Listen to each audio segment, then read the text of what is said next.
Shabbat Shalom, everyone. You may be seated.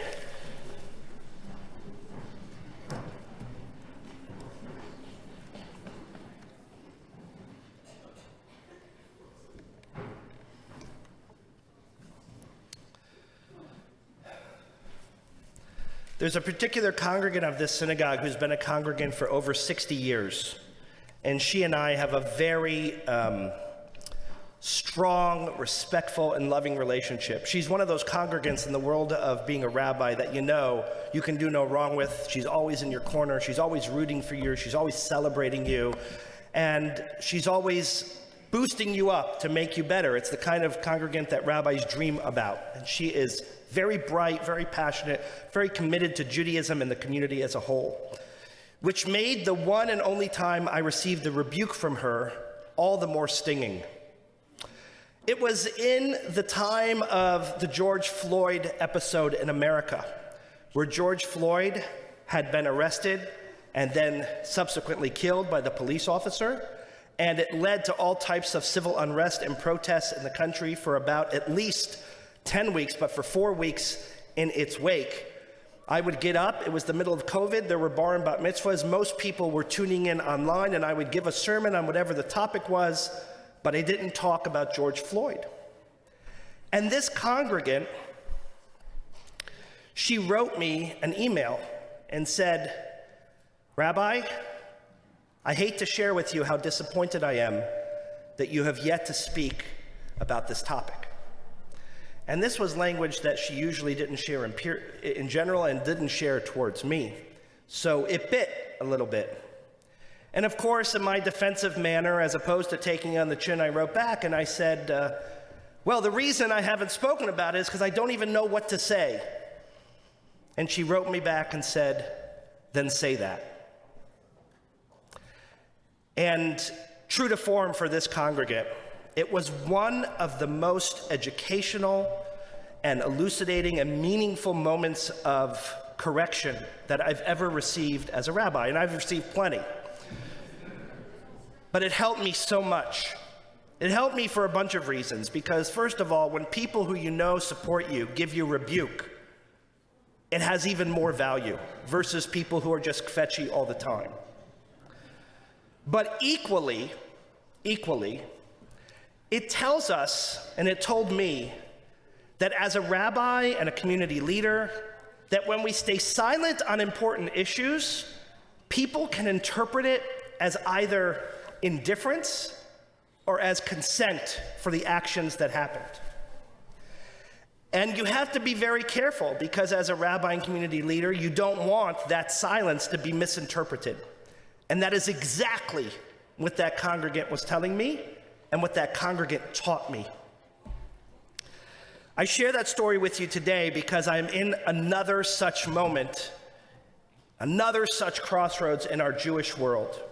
This one is less black and white, a little bit trickier for me, but equally perplexing, and one I feel compelled to not stay silent on. And that is the nature and makeup of members of the new Israeli government, and in particular ministers of the new Israeli government that is now headed again by Benjamin Netanyahu. Now, for those of you who are visiting our synagogue for the first time, or for those of you who don't come regularly, you might hear a word like that or a phrase like that and think, okay, well, this is clearly a left-wing, hyper-liberal, anti-Israel, BDS kind of rabbi. And I warn you about jumping to conclusions like that, and sit down with any one of our regulars, because I'm not very confident about many things in my life, but one thing I don't waver on or have no issues regarding confidence is my Zionism. My Zionism is strong and unwavering, and I think anyone here who has known me for more than 2 minutes can testify to that. Which I think, just like the case of the congregant, brings my rebuke of the Israeli government, and not all of the Israeli government, but certain members of the Israeli government that have taken on a leadership role, to an even higher level. In particular, I'm referring to 3 new ministers in this government, not the government in its entirety, and not all of the Knesset, and by far not the state of Israel. But I am referring to Itamar Ben-Gvir, Bezalel Smotrich, and Avi Maoz, who are three members of the Israeli Knesset who represent a far-right, extreme, xenophobic, and hurtful faction of the Israeli population. Now, the dream of Israel has been realized, in my estimation, because, much like America, we have all different types and flavors of people in the country. And in this country, we have people on the far right, we have people on the far left, we have most people in the center, but the left and right seem to sometimes gain leverage and control.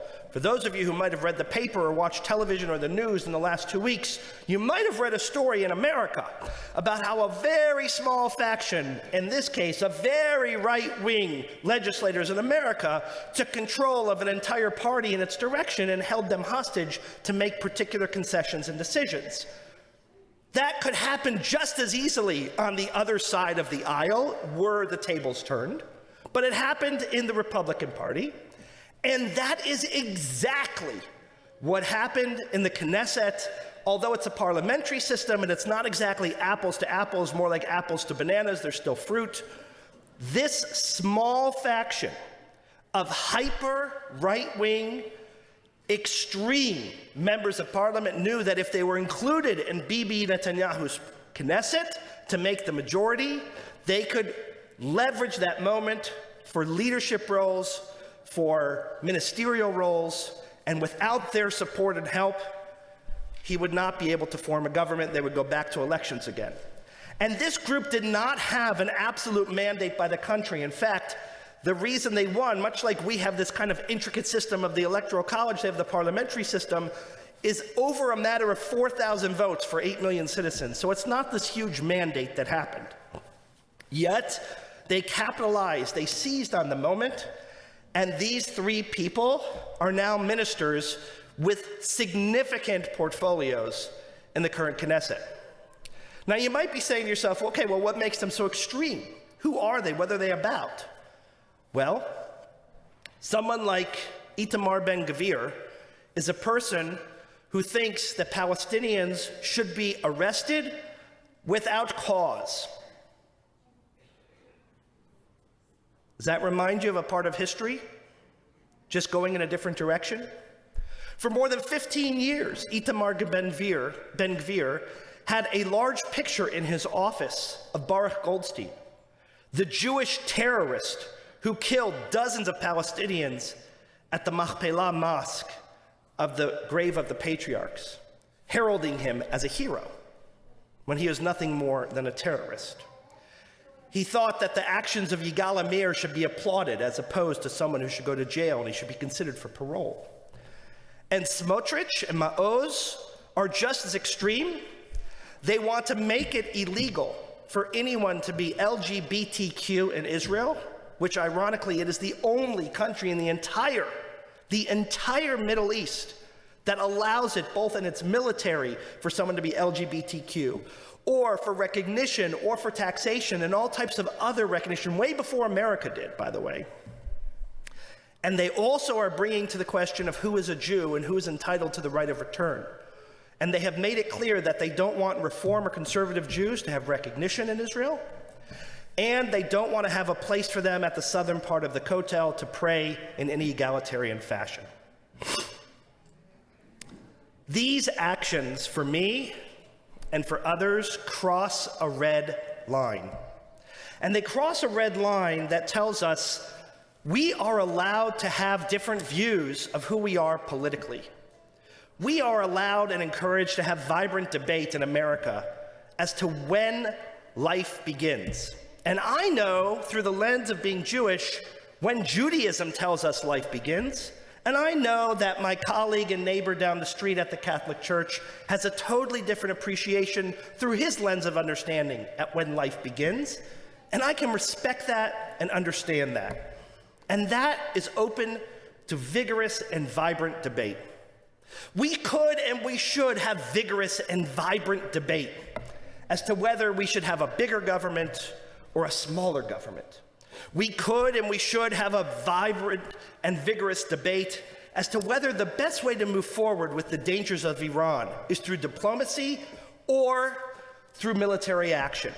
We can't allow them to become nuclear, I think all would agree, but what's the best vehicle forward? These are things that we should be debating.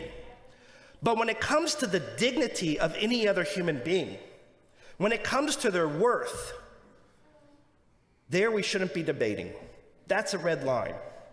And in Israel, I think we can have conversations and debate about territories and land and defense. I think that's fair debate for them. I don't know how I'll fall on it. I don't know how you fall on it. I don't think there's a right or wrong answer. But I think it's legitimate debate. But to deny another human their rights to the sanctity of a place, whether they are Muslim or whether they are Jewish, whether they are Reform or Orthodox, crosses a line. This past week, one of my colleagues, who I went to school with, he graduated before I did.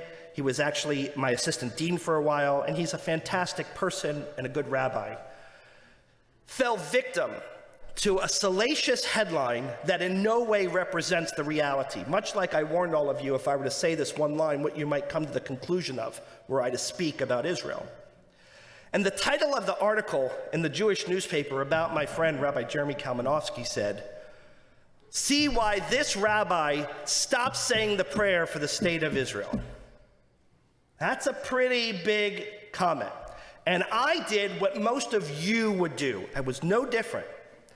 I immediately prepared in my head what the op-ed would be in response to Rabbi Kalmanovsky.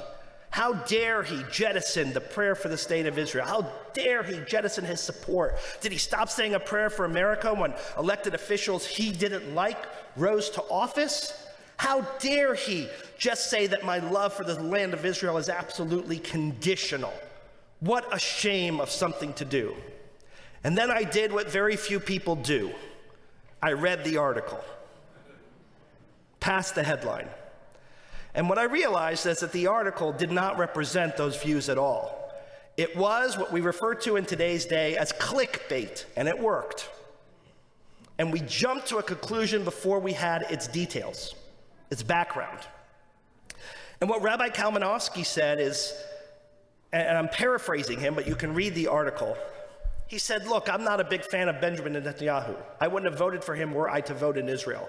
However, he is a legitimately democratically elected prime minister, and he put together a coalition of people for his Knesset. However, the three people I'm referring to, Maoz, Ben-Gvir, and Smotrich, cross the line. They're in a different category. They're what we would call in America part of the Klan. The way that they behave is like a Jewish Klan. Ku Klux Klan he's referring to. And they should not be represented or accepted and condoned in any way. And in the prayer for the state of Israel, we ask for the success of the Israeli government. And my fervent hope is that this government fails and they have to go back to elections. What he made abundantly clear is that his love for Israel is absolutely unwavering. His willingness to go to Israel, no matter what the condition, will always be.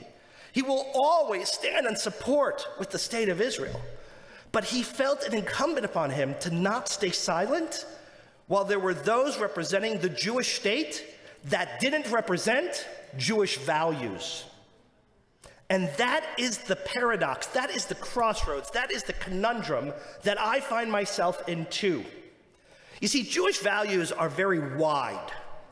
Someone comes to me and they say, Rabbi, my loved one wants to be cremated, but you can't do that in Judaism. So what do I tell them?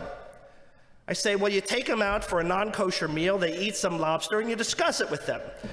Jokingly. Why? Because there are people who draw the line and say, you can't be cremated in Judaism as they eat lobster, and as they eat cheesesteak, and as they go out and have lunch on Yom Kippur, or perhaps drive on the Shabbat, or a whole bunch of other things they're not supposed to do. But that one, for example, just crosses the line for them.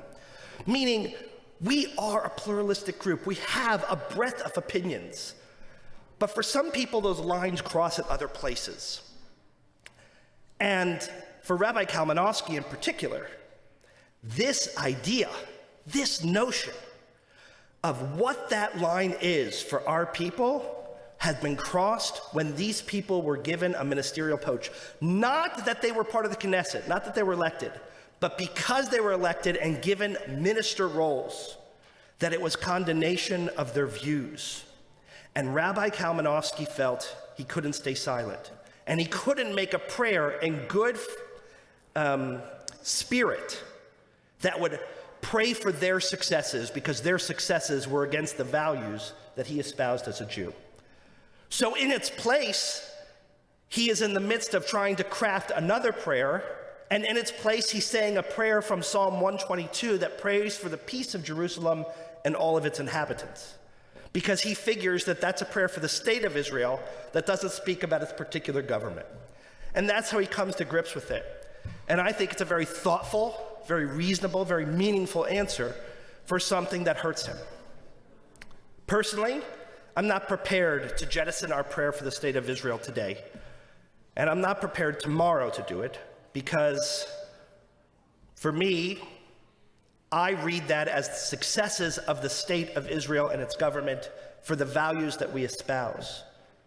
But this challenge that we're at is a challenge that I think we can't stand idly by for or stay silent on, for dangers of what that silence could mean. There was a letter that was circulated when this government rose to power amongst about 500 rabbis, some Reform, many conservative, and a few Orthodox. And it was a commitment to say that these ministers in particular should not be allowed to come to the diaspora to speak on behalf of the Israeli government. And we should collectively say that if we're going to host ministers to speak in our synagogues or our JCCs or our federations, that's fine, but not them, because of who they are and what they represent. And I think that it is incumbent upon others and me to learn about this and to say, absolutely, we love, stand for, and are unwavering in our support for the state of Israel. But we can't sit idly by when those behave representing the Jewish state in a way that isn't consonant with Jewish values. My mother of blessed memory had one of the most beautiful gifts in the world. She would not win at Trivial Pursuit, and she did not dominate when we watched Jeopardy, but she was so wise. And when I was a kid and even older, she had a way of figuring things out and summing them up so that I could understand them. And as a 7 or 8-year-old boy, I remember asking her, "Mom, would you still love me if I did something really terrible?" She said, "What do you mean?" "I mean, like if I robbed a bank, or I killed a person, or I did something bad, would you still love me?" And she gave me an answer that resonated at 8 years old, and it resonates at 48. She said, "David, I will always love you, no matter what, no matter who you are, no matter who you marry, no matter what you do. You might do things that make me not like you, but I will always love you." This moment for the Israeli government is a moment that makes me not like what they are doing. But don't fall into the trap that I do not love my homeland of the state of Israel or will waver in my support of it. In fact, it's moments like this, whether they happen in America or whether they happen here, that call us to that democratic process, to that reminder of what our value system is, and to that responsibility of using our voice and crafting it in a meaningful way to help shape the world we want to live in a way that Martin Luther King lived, in a way that Abraham Joshua Heschel lived, in a way that Ben-Gurion and Golda lived, and Rabin too, in a way that helps shape our world for the values we dream about and the values and world we hope our kids will inherit. Let us use our voice to craft that future, and let us celebrate that world that will be. Amen.